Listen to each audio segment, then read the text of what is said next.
Hey, everybody, welcome back to another episode of the Scoop Rewind podcast brought to you by PPG as we take a look at the 2016 Stanley Cup Championship won by the Penguins and now begin to talk a little bit more about the 2017 Cup Championship, the second half of those back-to-back titles for the Pens. Welcome you into the podcast alongside Sam Kasan of Pens Inside Scoop. I'm Josh Getzoff, and our guest today, the man behind the bench for both of those Stanley Cup championships, Pens head coach Mike Sullivan. Coach, thanks for taking the time. Hope you and your family are doing well. Thanks, Josh. It's my pleasure. Yeah, we're staying safe. We're hunkered down here like everybody else is doing, just trying to do our part. Yeah, we really appreciate it, Coach, having you come here and join us. Like I said, we're going to get into 2017, but just to put a bow on 2016 real quickly, take me back to Game 6 in San Jose. Patric Hornqvist scores the empty netter with about a minute left, and I saw you running up and down the bench yelling to the guys, like, settle down, and then that final seconds tick off. Like, what was that last minute like? What was that moment like when the clock finally hit zero? I guess what was going through your mind to basically come not only win the championship, but to come as far as you guys did as a team? Well, it was an amazing experience. You know, with a minute to go, the coaches were trying to make sure we kept the focus because, as you guys know, a minute is a long time in hockey. And so we wanted to make sure that we closed the game out the right way. We kept the necessary focus, and so that was the message behind the bench with a minute to go in that game. But so once the clock ticked off the last seconds and the players were jumping over the boards, it's hard to put into words the emotions that went through my body. Just everything from I can't believe we actually did it to being so happy for the players and watching the raw emotion go over the boards as those guys celebrated, to how grateful I was for the opportunity to be the head coach of the Pittsburgh Penguins and to be part of this whole experience. So it's really difficult for me to articulate in words the emotions that went through my body at that particular time.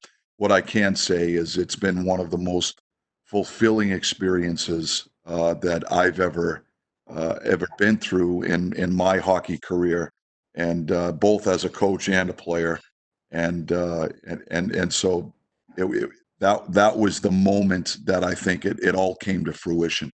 And I feel like you're a man that chooses his words very wisely. So it kind of stuck out to me whenever they had the Stanley Cup parade. And you talked to all the huge crowd that was gathered down at the point. You said, let's do this again next year. Was there a feeling within you that this was a possible back-to-back championship team? Because I feel like you don't say it unless you really have an inkling that this team has what it takes to get it done again. Well, in some subtle way, it was a little bit of a challenge to our whole group that, hey, we can do this again. Remember how good this feeling is, but also remember how difficult it was to get here. And if you guys remember, that was the year we were able, for the most part, to keep our team intact, and that's hard to do in today's game with the business of the game and the salary cap structure and contracts. And when you have success, sometimes to a certain extent you become a victim of your own success, and it's difficult to keep guys because they get rewarded financially and contractually for the success that they've had as individuals and helping contribute to a Stanley Cup winning team. So, but that particular off season, we were able to keep, for the most part, that team intact, and we knew that, and we were excited about it. At least I was excited about it as the coach, and and I know how difficult it is to go back to back. And there's a lot of naysayers that were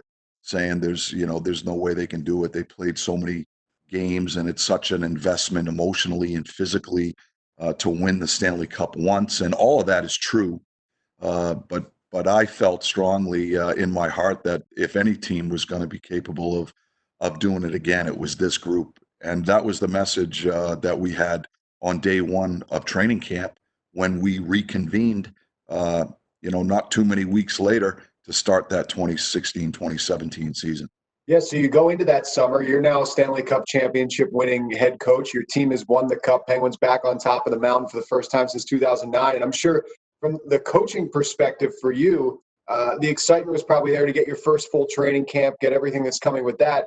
And then the World Cup of Hockey comes calling and Team USA to just add another layer of busyness to your schedule and shorten your summer that much more. What was that experience like, I guess, transitioning from celebrating to then all of a sudden preparing to represent your country, working with John Tortorella and his staff, and then jumping into a condensed training camp after all that was said and done? Well, it was a whirlwind from my personal experience, because I knew the preparation that it was going to take to prepare for the World Cup and make sure that I brought the necessary contributions to that coaching staff, and so there wasn't a whole lot of downtime, that's for sure. But it was something that I loved. Listen, to represent your country at an event like the World Cup and have the opportunity to work with the best players in the world and the best players in our country, for me, it's an honor. It's a privilege. I was thrilled to be a part of it. It's well chronicled, my relationship with Torts. Torts and I are real good friends. We coached together for a long time, and so to have the opportunity to go back behind the bench and be on the same bench with him was exciting for me. And so as much as it was a busy time and there wasn't a lot of downtime, it was a fun time for me. I just love to do this. I love hockey. I love being around it. I can't get enough. So if it's the Pittsburgh Penguins, I'm all in. If it's the World Cup, I'm all in. Let's go. Let's play. And that's how I felt. So not a lot of downtime, not a lot of golf in that summer, that's for sure. But certainly it was a great opportunity to be part of something special, representing your country. How much of a transition was it for you to come back from that and jump into a camp where, if I'm not mistaken, I think there actually was 1 or 2 preseason games that actually were played before the World Cup of Hockey ended. So you had a lot of juggling, I'm sure, with coaching responsibilities within your staff that was in Pittsburgh and yourself away from the city, but then coming back and getting everyone on the same page physically and in person. Well, it was fairly seamless. I have such a great staff and a staff that has a lot of experience. Jacques Martin has been a head coach in the NHL for a lot more years than I've been a head coach in the NHL. So he brings a ton of experience. Talk at the time was a head coach in the league and brings that experience as well.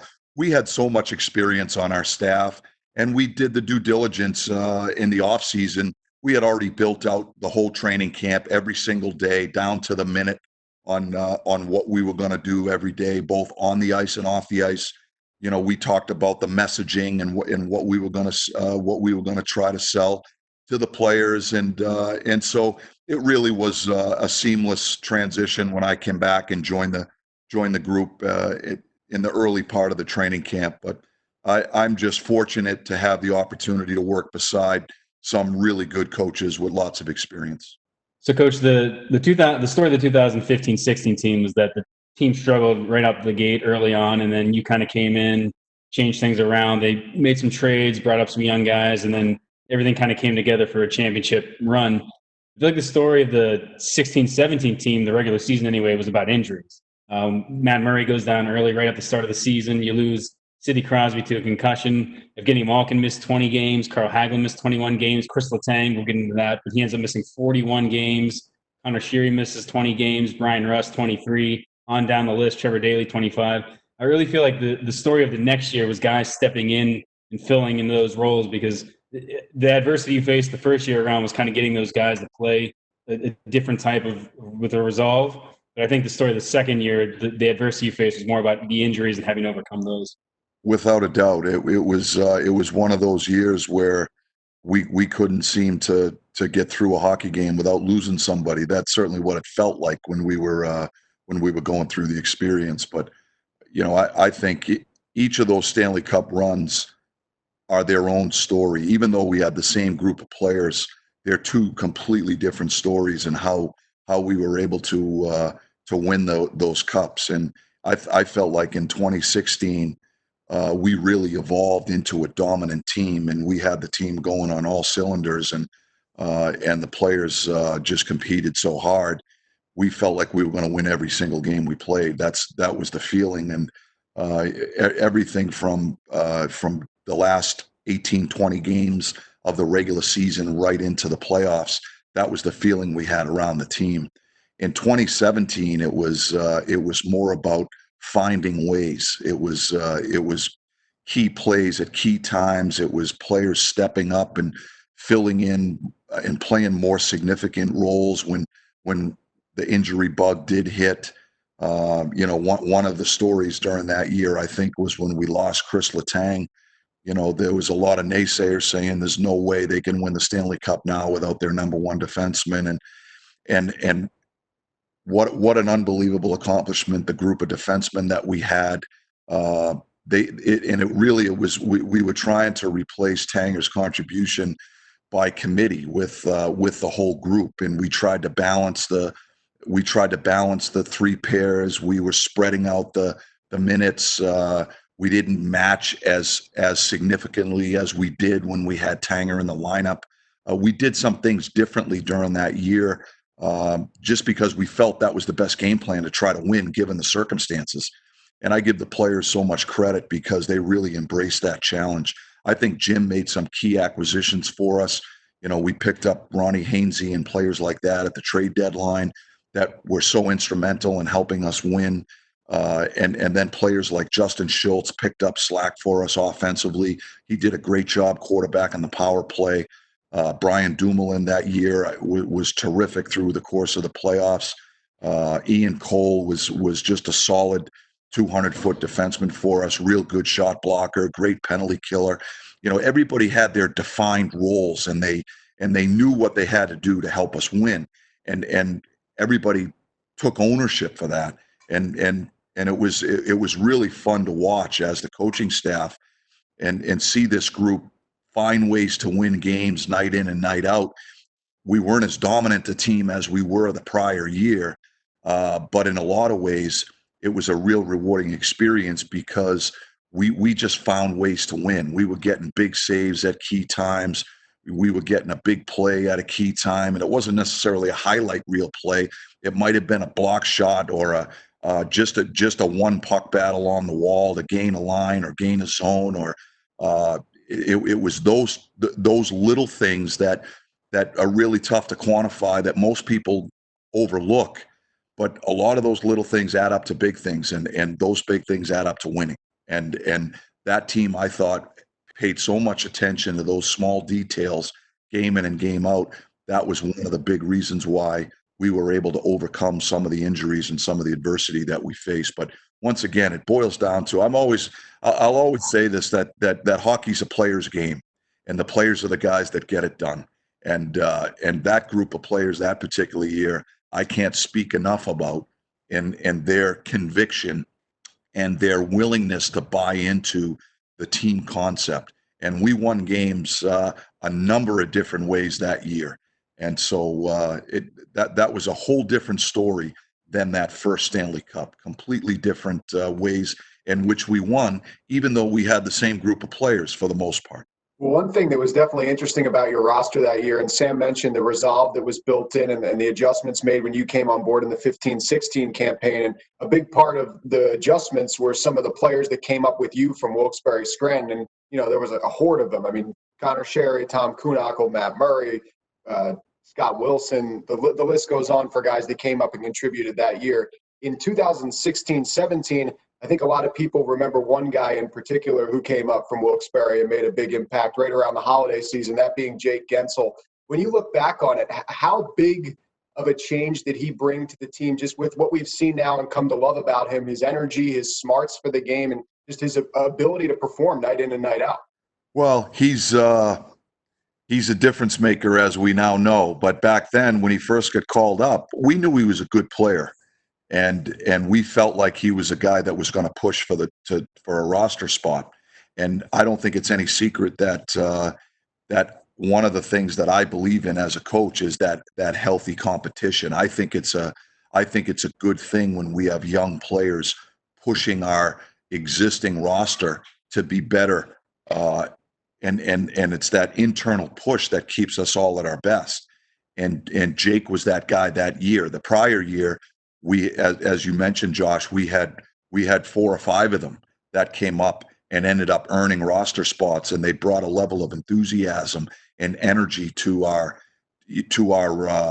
locker room every day, both on the ice and off the ice.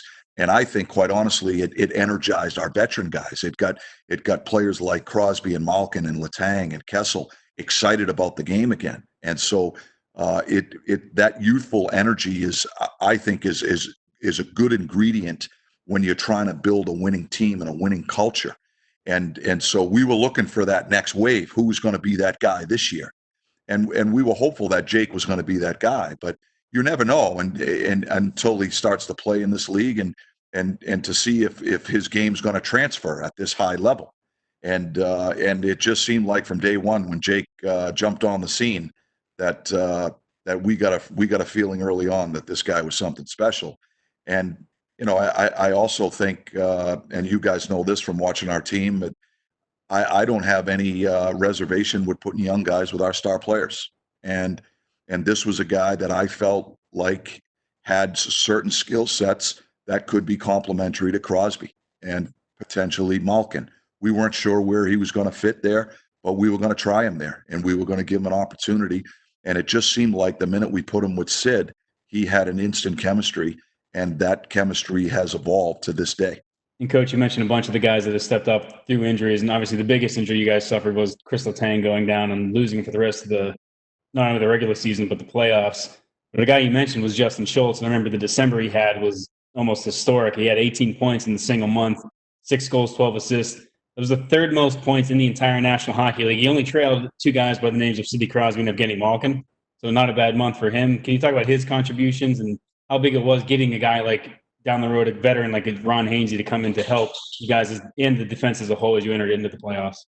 Well, Schultz was such a huge part of that Stanley Cup team, and he helped fill the void offensively, in particular, that Tanger normally would bring, and so it would have been difficult for us to win if Schultz didn't play as well as he did, and so that was a big part of it. And when Jim was able to acquire Ron Hainsey at the trade deadline, I think Ronnie brought us so much more than just his performance on the ice. Here's a veteran guy that's played 700 plus games in the league and never played in a playoff game, never mind won a Stanley Cup.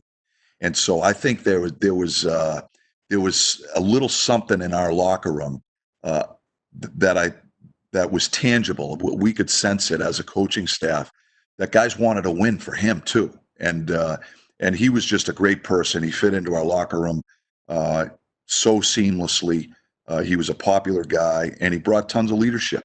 So when a guy like Tanger goes down, we're looking for more leaders to step up in that capacity as well, especially on the blue line, because when you're running the bench, and a lot of people may not know this, but when you're running the bench, the defensemen are down and the forwards are down another end. A lot of times there's just because of how far away they are, there's not a ton of interaction between defensemen and forwards. The forwards talk a lot, the D talk a lot together, and once in a while there'll be some interaction between the two. But Ronnie brought a consistent voice of leadership to that group of defensemen, shift in and shift out when he was on the bench, and that leadership during the game is a big part of helping our team overcome some of the ebbs and flows that occur throughout the course of a game, and keeping the right frame of mind, the right demeanor, so that we can react to any of the adversities when things don't go the right way, because inevitably they don't always go your way out there. And that's something we talk about a lot with our players, and it's reacting the right way. Ronnie really helped us in that regard. And then obviously his performance on the ice and how he helped us defensively, and his mobility. He's had such a great stick. He helped our transition game. He helped us on the penalty kill. He was a huge acquisition for us. And I don't think we would have been able to do what we did and win the cup if he wasn't a part of it. And you mentioned it felt like every game you were losing a guy to injury in the course of a game, but it's not often you lose a guy to injury in warm-ups of a game. So heading into game one, I mean, we all know Matt Murray suffered an injury and Marc-Andre Fleury had to come in. We know how that played out, but actually what I'm curious about is when did you find out that Murray wasn't able to go? How quickly was the adjustment? And then just take us through the whirlwind of those few moments when that information kind of trickled down. Well, I didn't find out until somebody came running down off the bench. I think it was Stu came running down off the bench in the middle of warm-up that Matt hurt himself.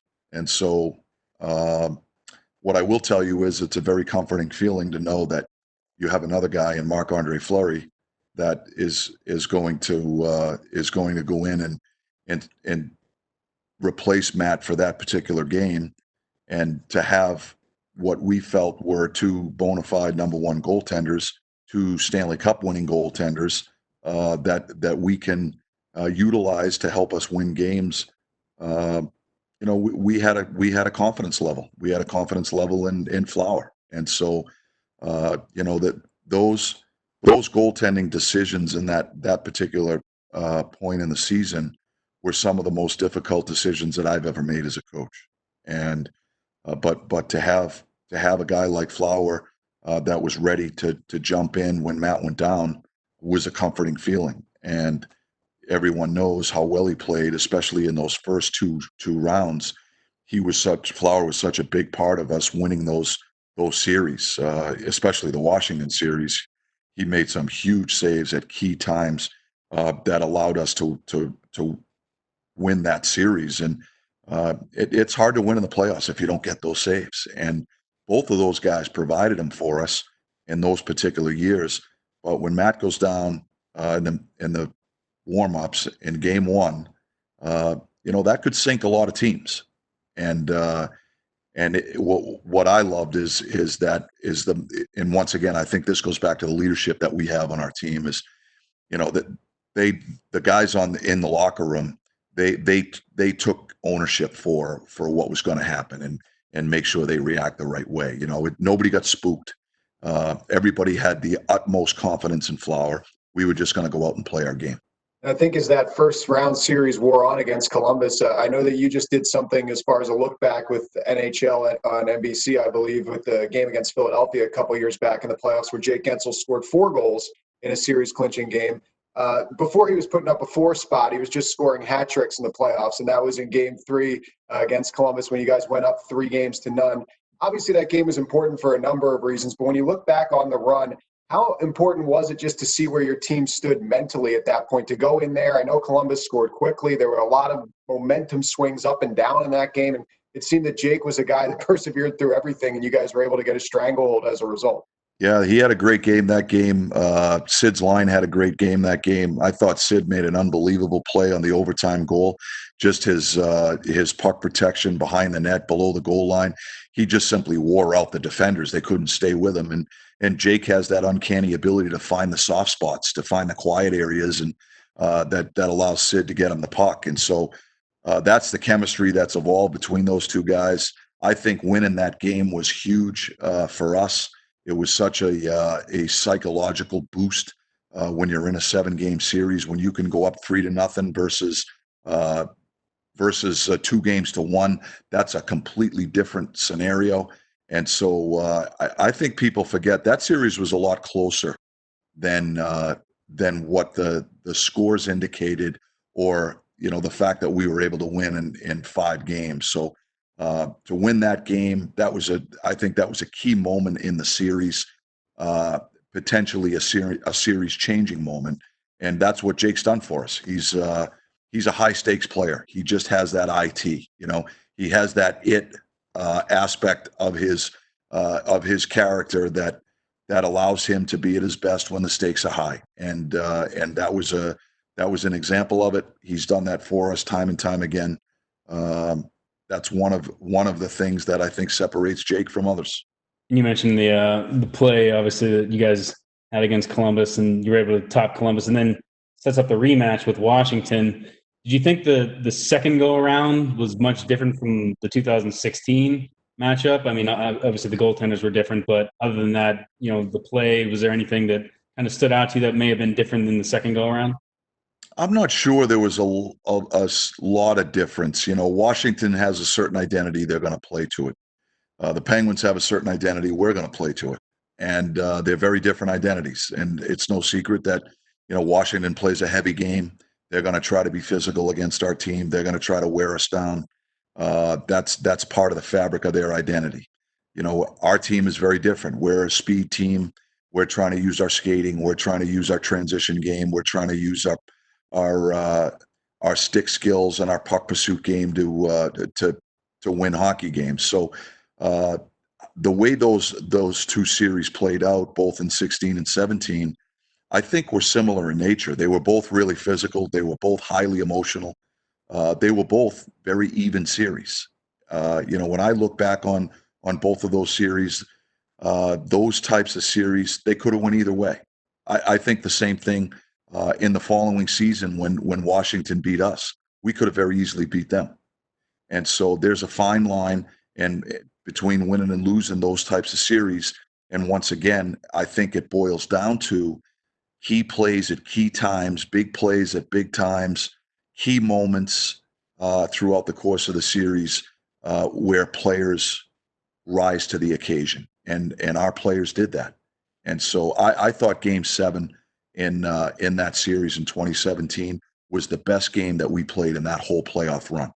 And that was one game in my mind that I felt as the coach when we walked away from that Game 7, I felt like we were the better team. That was a game that we deserved to win with the way our team performed. To a man, everyone was locked in. We executed. We made good decisions. We had unbelievable effort, and as we use the phrase, next effort. It's not even second effort. It's third effort. It's fourth effort. It's fifth effort. It's next effort, and that was the type of game that I thought we had in Game 7. And if you guys remember that, we were up, I think, 3-1. Washington wins Game 5 and 6 to force a Game 7 in Washington. And in a lot of instances, that would sink a lot of teams. That psychologically, that's not easy to overcome. I know Washington felt really good about their game, but I also know how we felt about our game going into Washington for Game 7. And I had a quiet confidence that we were going to go in there and we were going to put our best game on the ice, and that's exactly what happened. Yeah, you actually kind of stole my next question, which was the mood, considering that you had a chance in Games 5 and 6 to close it out. But transitioning from there, a huge game, Game 7, you talked about the play, but what about a young kid, Brian Rust? I mean, the last time you had a Game 7 was the previous year against Tampa Bay, and he came up with the 2 big goals. So no joke that he's going to come up with another big – he had a goal and an assist in the game. It was huge for you guys, figuring in on the 2 goals. What about his play in those kind of clutch situations and helping you guys finish off that series?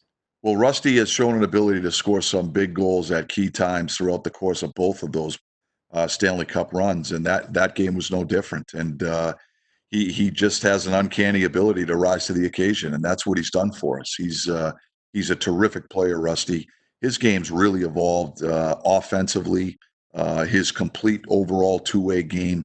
I think that what jumps out at us is it as far as what he brings to our team is his foot speed and how he's able to leverage that foot speed in so many different ways to help our team win games. And offensively is one way that he utilizes that foot speed. But he's shown an ability to score goals at key moments, and that Game 7 was one of them.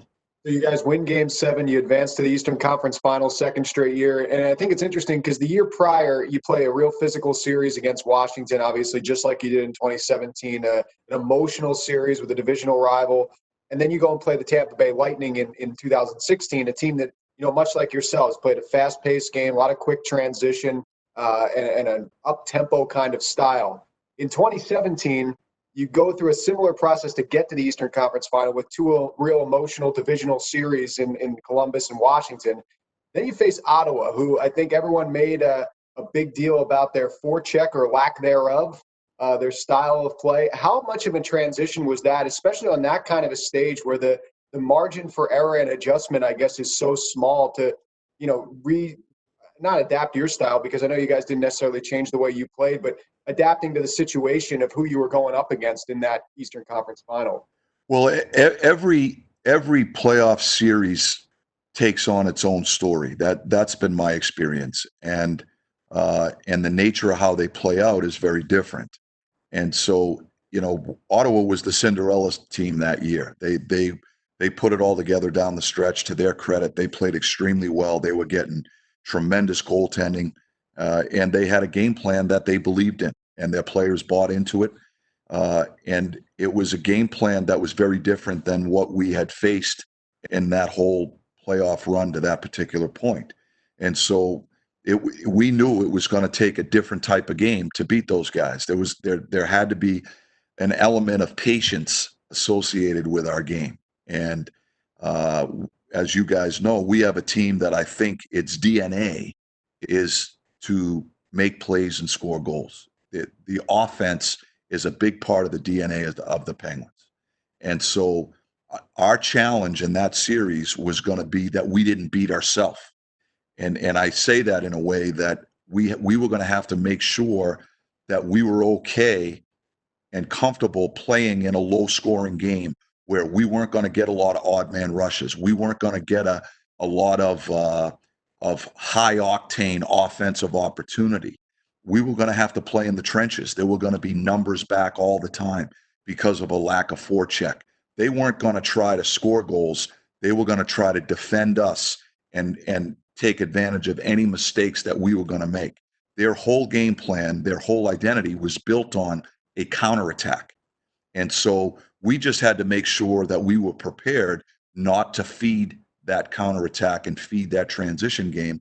And in order to do that, you have to find a comfort level in playing in a different style of play. We had to beat them at their own game, so to speak.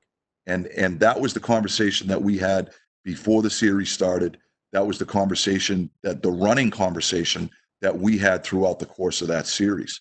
And once again, I think it took our players a little bit. It was an adjustment to make sure that we adjusted our game and just simply take what the game gives you. And I think that's the lesson learned in that playoff experience, that series, was we just had to take what they gave us, and it wasn't going to be a lot, and we knew it. And we were going to have to create offense different ways. We might have had to rely on our power play.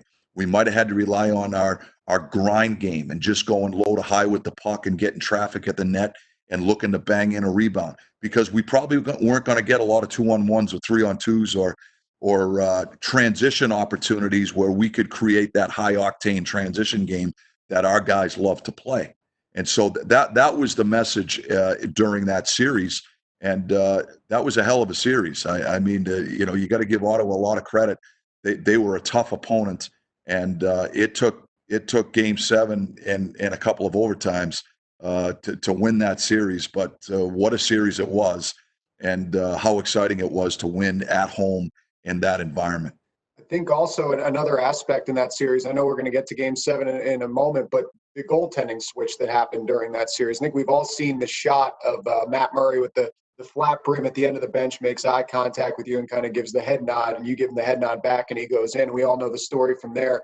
But, can you kind of take us through your thinking of when you felt like it was the right time to make that move at that point? Because as you mentioned, you guys had a great luxury on that team with two great goaltenders, and Marc-Andre Fleury obviously was so strong the first couple of rounds. But when did you feel like it was the time to make that transition, and why, I guess? Well, the one thing I'll tell you is that it was that decision has been the most difficult decision that I've ever made as a coach. And the reason being is because Flower was so good to bring us to that point. We once again felt like we had two bona fide Stanley Cup winning number one goaltenders. And I knew how much it meant to both of those guys. They both want the net. They're competitive guys. That was a really, really difficult decision. Some of the things that we looked at and that weighed into why I made that decision was we felt like Flower had played a lot of hockey to that point, and played in two very difficult rounds to get us to the point where he was. Some of the metrics and the numbers that we look at when we're looking at players' performances and where they're at, started to dip a little bit. And that is not a critique of Flower. It was more an observation of the circumstance that he had played so many good games and hard games. And there's a fatigue factor that weighs into those types of Stanley Cup runs because it's the hardest hockey you're ever going to play, both physically and emotionally. And as a goaltender, there's an emotional burden associated with playing goal because of the focus and the attention that's necessary throughout the course of 60 minutes. The other thing that we talked a lot about as a coaching staff at that particular time was how the games were being played out. And when we were in the Ottawa series, we commanded the puck and territory an awful lot. We had the puck an awful lot in that series. We had the puck in the offensive zone an awful lot. So our goaltender spent a long time without action. And then he had to get locked in and have to make a key save at a key time after not seeing the puck for a long period of time. We felt, and this is just our experience as a coaching staff and just and knowing both of our goaltenders' respective games, Flower is almost at his best when he gets bombarded. And the more shots he gets, the better he is. When he gets a lot of action, he just gets in the moment and he plays on his instincts, and he's such an athletic goalie, an instinctive goalie. He tends to be at his best when he gets a lot of action. In the first two rounds, those were the types of series that were played. This round was really different. He wasn't getting a lot of action. It was long stretches where he didn't see the puck, and then all of a sudden he'd get a flurry. We felt like Matt's strength as a goaltender lended to that type of game that was being played. And so that was part of the discussion that we talked about behind the scenes as a coaching staff. But having said that, listen, I've said this on a number of occasions because I have so much respect for both Flower and Matt Murray. These guys are both great people, great goaltenders. That has been by far the most difficult decision that I've ever made as a coach. I lost sleep over that one. I still lose sleep over that to this day because I know what it means to those guys to want to be in the net. I do feel good about both of those guys. I feel good knowing that they both had so much of an influence on that Stanley Cup run, and we simply wouldn't have won the Stanley Cup without either one of them in that particular year. I think it shows that obviously you need a whole team, even down to the second goaltender, to win a championship. And you mentioned the confidence you had going into Game 7 against Washington. Was there a similar confidence going into Game 7 against Ottawa? I mean, you had the chance to close it out in Game 6, didn't do so. And then in the middle of the game, you actually bumped Chris Kunitz up to Sid's line, and what ended up being obviously a smart fruition as he ends up scoring the double OT winner. I was curious, did you get a feeling from his game that you wanted to make that move? And then obviously, how did it feel when he finally put that one in after 2 overtimes? And I'm sure it was a completely stressful, intense situations. Yeah, we did. We thought he had a really strong game. Him and Connor Sheary both. If my memory serves me well, I think him and Connor were the fourth line wings in that particular game. And it was just based on, and I don't remember the details surrounding why we made the decisions we made at that particular time. But one of the things I do remember was that with those two guys on the fourth line at that particular time, it was going to give me, the coach, the opportunity to double shift Crosby and Malkin into that tandem. So that was one of the things that we talked about as a coaching staff when we were game planning for that Game 7. What ended up happening was we thought, as the game evolved, we thought Cooney and Connor had a really strong game. And it to the point where we made the decision to move those guys up throughout the course of that game because of how well they played. And then ultimately Cooney gets the game winner, and we couldn't have been happier for him. You know, here's a guy that's just a warrior of a player, and I know how much respect his teammates have for him, and I'm sure it wasn't an easy It wasn't an easy thing for either Cooney or Connor in that circumstance to embrace the role of playing on that fourth line. And at that particular time, I remember having conversations with both of them surrounding the decisions that the coaching staff made and why we made them. And to their credit, they were just all in. They embraced it, whatever is best for the team. And I think it was that selfless attitude that those guys displayed throughout the course of those playoff runs. That was part of the reason why we were able to become the team that we became. And it just speaks volumes for the character of the people that were part of those Stanley Cup teams. But Cooney was, I think, one of the cornerstones of both of those Stanley Cups. For him to score that goal at that particular time, as a coaching staff, we couldn't have been happier. That goal obviously sent you guys back to the Stanley Cup final where you match up against the Nashville Predators. And I know, Coach, you've mentioned that every series is a different kind of story. When you look back at the 2016 Stanley Cup final, I think the story from the Western side of things was San Jose had finally cleared the hurdle. They were a contending team in the West for probably a decade plus, but had their shortcomings that were well documented. They finally got to the final before facing you guys in 2016. In 2017, you called Ottawa a bit of a Cinderella team. I don't know if we would refer to Nashville as a Cinderella team, maybe more of an upstart kind of team because of how they kind of caught fire and ran through the playoffs, and obviously a very deserving team in getting to the Stanley Cup final. But as you went into that series, how did you kind of get ready for a Nashville team that, obviously had a lot of firepower up front, pretty strong goaltending coming to that series in Pekka Rinne, and a city that I don't think lacked as far as the energy and atmosphere was concerned when you guys went down there and played? Yeah, Nashville was a whole different. That was a whole different story. I think they put it together at the right time. Nashville was a real good hockey team throughout the course of the season, and I think that's the moral of that story is a lot of times there's so much parity in our league. A lot of times it's just getting to the dance. Like we talk with our players a lot about making sure that, let's make sure that we get to the playoffs because anything can happen once you get there. And when you have a good team, if you put it together at the right time, then magic can happen and good things can happen. And I think that was the story of Nashville that particular year. They were a good team. They faced a lot of adversity throughout the course of their regular season. They had their ups and downs, but they put it together at the right time and they beat some really good teams to get there. And so we knew that was going to be a real tough opponent. They might have had the best defense core top to bottom, at least their top four, as there was in the league, with Roman Josi and Ekholm and Subban and I'm trying to think of the fourth guy they had is that Ellis in that top four.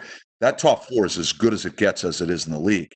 They had a goaltender in Pekka Rinne that's been one of the premier goalies in the league, and they had firepower up front. They were a physical team. They were well coached by Lavi, so we knew that was going to be a tough series. It was one of those stories where a team like Nashville just put it together at the right time, and they were playing with a whole lot of confidence. And so you basically split the home and home. You guys won the first two in Pittsburgh. They won the next two in Nashville, and then pretty much a blowout victory in Game 5, the 6-0 win. When you're going to Nashville, what was the feeling like heading into that Game 6? Because you're one win away, the cup's right there. I'm sure you can taste it again. And what was your message to the team? Because obviously you don't want them to get ahead of themselves because I'm sure they could feel it and sense it. But what was your message to the team maybe heading into that Game 6 in Nashville? Well, I remember talking to them in the practice that before we left. We had a practice here in UPMC, I think it was, if my memory serves me well. But I remember talking to the team about making sure that we go there with the right mindset, that we're going to go there to win. We're not going to go there to and have a let's wait and see attitude on how is this game going to be played out. The game, the series clinching games are always the most difficult. And as I said to the guys, it's all about a mindset. It's all about an attitude. We got to make sure we bring the right attitude. And I felt like we had the blueprint for success in the blowout game that we had at home the night before. And so, and we tried to, as a coaching staff, we pointed to that game as the blueprint on how to win. And as I said to the guys, and as long as we go in with the right attitude and the right mindset, we know that we have a game plan that can beat this team. It doesn't matter what that other team does, as long as we bring the right attitude and the right mindset going into that game 6. And we didn't want to have to leave it for game 7. I mean, I didn't say this to the players, but I'm thinking to myself as the coach, anything can happen when it gets down to one game. You can play a real good game and end up on the wrong side of it. And we all know that. And so we didn't want to have to leave it to game 7. We wanted to take care of business then and now. And that was the message that we were trying to preach as a coaching staff to the team going into that game 6. And then it comes down, there's 2 minutes left in the third period, and it's a 0-0 game. You're thinking, this is probably going to go to overtime, but then poetic justice that is Patric Hornqvist going against his former team in such a big part of, obviously, your team for the previous 2 years. So, were you thinking this is going to overtime? And then what were your thoughts when you saw Hornqvist score? And obviously, you had to feel good for him, how much that goal meant to him, just from every standpoint, from against his former team to getting the big victory. Yeah, it was. We could tell early on in that game that it was going to be a low-scoring game. That was one of the hardest-fought games that we played in the 2 Stanley Cup runs. There was no room. There wasn't an inch of ice out there. It was physical. Both teams defended extremely hard. If I remember correctly, we had to kill off a whole lot of penalties, 5-on-3s, 5-on-4s. Our penalty kill unit did an amazing job. But it was going to be one of those games that was going to be a low-scoring game. And so when we were able to get through some of those penalties, those penalty kills, and just try to establish our 5-on-5 game again, we had a confidence level behind the bench, and we weren't sure how long that game was going to go. That I had a sense behind the bench that this game might be one of those games that could be one of the longest games in NHL history. When Horny's on the ice, and Schulte makes a nice job. I think it was Schulte that shot the puck, and he had a couple of shot blockers in his lane, and he put the puck off the backboard and got it down to the area, and Horny once again doing what he does best, being at the net front and being in that area, makes a really nice play. It was a heads-up play on his part to bank it off I think he might have banked it off the goalie. It was right at the side of the net there, ready to make a play on that bank play off the backboard. And when we saw it go in, what an elated moment. I couldn't have been happier for Horny. I think after the fact, he was emotional on the bench, and we still had time left. We had to defend that lead, and but for him to score that goal against his former team at that key time in the game, that's a moment that he'll never forget. He'll take that moment well into his elder years. That's a moment that he's going to share with his kids when they grow up. Yeah, I remember watching the video, and he's actually crying on the bench, even with a minute left in the game. Yeah, he was emotional. And it just goes to show you talk about raw emotion, but it's hard to put into words how much it means to these guys and to all of us that are part of this. When you're that close to winning the Stanley Cup, and you've put so much effort, and it's not just the playoff runs. It's when you talk to players, and I'm always fascinated to listen to what the players say after they win, but and they always talk about their parents and their families, and their mom and dad taking them to the rink at 7:00 in the morning and tying their skates for them when they're 6 and 7 years old. That's the investment that it takes to win on that stage. It's the hardest trophy in sports to win, and when those moments are the culmination of so many sacrifices of not just the player, but the player's family, his friends, his loved ones, his teammates, the fans, everybody that supports this group along the way. My parents used to say to us all the time when we were kids, and then when we had kids of our own, when you're raising kids, my mom used to say to us all the time, it takes a village. It takes a village to raise kids and support kids through their maturation process, and that's what I think. And when you watch Horny on that bench, that's what I see. When I saw it after the fact, and and some of the highlight reels. That's the thought that comes to my mind is just how much of an investment that everyone puts in for this moment. And I think that whether the players are conscious of it or it's subconscious, I think that's why they're so emotional, because it's so hard to win. And when you're that close and you have the opportunity, it's an unbelievable feeling. And that's why it's so hard to put into words. And a lot of times when you watch those NHL Network commercials when they interview guys on the ice after they win the Stanley Cup, and one of my favorite ones is when they go to the guys and they're speechless. They can't find words, right? But you can see it. It's written all over their face. It's written in their body language. You can almost put yourself in their shoes. That's the moment. You just can't put it into words. So, if you could capture Horny on the bench after scoring that goal, for me, that encapsulates the feeling when you win the Stanley Cup. What a feeling and moment it was in Nashville a year before that in San Jose. Back-to-back Stanley Cup championships for the Penguins. First team since the 96, 97, and 97, 98 Detroit Red Wings to pull it off.